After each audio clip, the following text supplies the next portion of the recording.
दोस्तों, वापस स्वागत है। आज की इस नई कहानी का शीर्षक है मंजिल की तलाश। उम्मीद है कि आपको यह कहानी पसंद आएगी। अगर आपके पास भी कोई कहानी या विषय है तो कृपया हमें कमेंट करके बताएं और हम आपके कमेंट पर भी वीडियो बना देंगे। तो बिना समय बर्बाद किए चलिए अपनी कहानी की ओर बढ़ते हैं। अखबार की बात है, हिंदुस्तान के एक छोटे से गांव में मणि नाम का एक लड़का रहता था। मणि की उम्र करीब 20 साल थी और वह अपने गांव के सबसे मेहनती और ईमानदार नौजवानों में से एक था। मणि के दिल में अपने गांव के लिए कुछ बड़ा कर दिखाने का सपना था।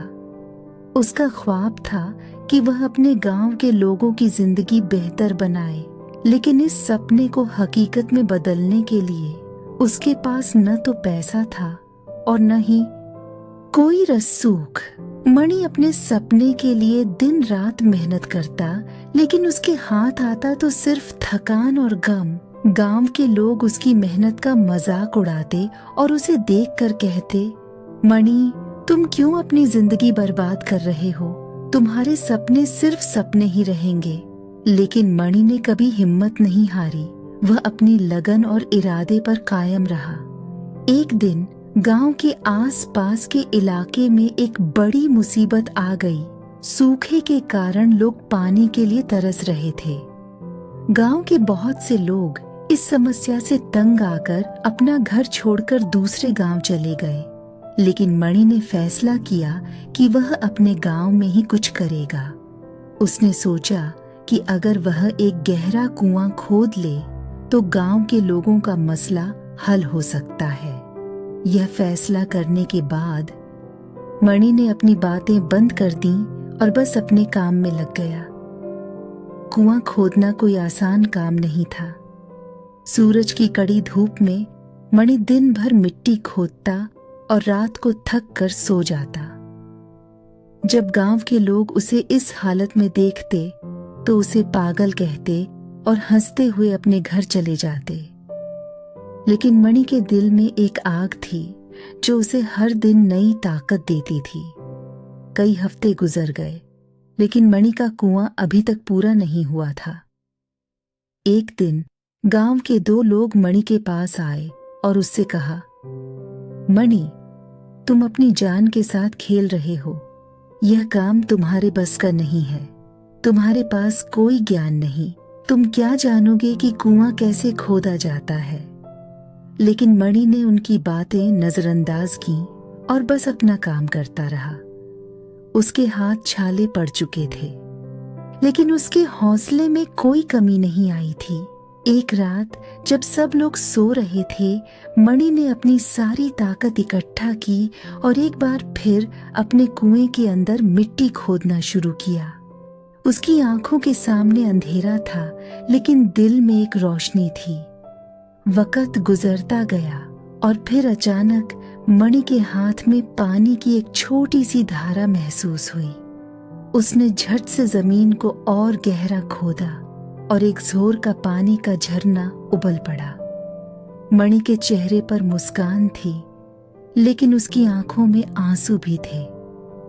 उसने अपनी मेहनत का फल मिलने पर भगवान का शुक्रिया अदा किया। उसके इस काम से गांव के लोग बहुत खुश हुए। लोग जो पहले उसका मजाक उड़ाते थे, अब उसके प्रशंसक बन गए थे। गांव के लोग अब पानी के लिए उसी कुएं का सहारा लेने लगे। लेकिन यह कहानी यहीं खत्म नहीं होती। मणि का सपना अभी भी पूरा नहीं हुआ था। उसने सोचा कि पानी तो मिल गया, लेकिन अगर गांव के लोगों की शिक्षा का इंतजाम हो जाए तो यह गांव वास्तव में तरक्की कर सकता है। उसने फैसला किया कि वह एक छोटी सी स्कूल बनाएगा। मणि ने अपने जितने पैसे कमाए थे वह सब उस स्कूल की नींव डालने में लगा दिए। दिन भर वह अपने कुएं से पानी निकालता और रात को स्कूल के लिए इमारत बनाता। यह काम उसने बिना किसी मदद के अंजाम दिया। आखिरकार स्कूल बनकर तैयार हो गई। अब गांव के बच्चे उस स्कूल में शिक्षा प्राप्त करने लगे। उन्हें पहली बार समझ आई कि शिक्षा क्या चीज है और किस तरह से वे अपनी जिंदगी को बेहतर बना सकते हैं। गांव के लोग अब मणि को इज्जत और मोहब्बत से देखते थे। उसकी मेहनत और जज्बात का सब लोग एहसास करते थे। मणि के इस सफर में कई मुश्किलें आईं, लेकिन उसने कभी हार नहीं मानी। उसने अपनी मेहनत और लगन से न सिर्फ अपने सपने को पूरा किया, बल्कि अपने गांव के लोगों की जिंदगी को भी बदल दिया। आज भी उसका नाम इज्जत से लिया जाता है और उसकी कहानी से लोग सीखते हैं कि अगर इंसान अपनी मंजिल की तलाश में सब कुछ झोंक दे तो कोई भी चीज नामुमकिन नहीं। नीति कथा। हिम्मत, सब्र और लगन से अगर कोई अपनी मंजिल के लिए मेहनत करे तो दुनिया की कोई भी रुकावट उसे रोक नहीं सकती। हर इंसान अपनी ताकत और हौसले से अपनी तकदीर लिख सकता है।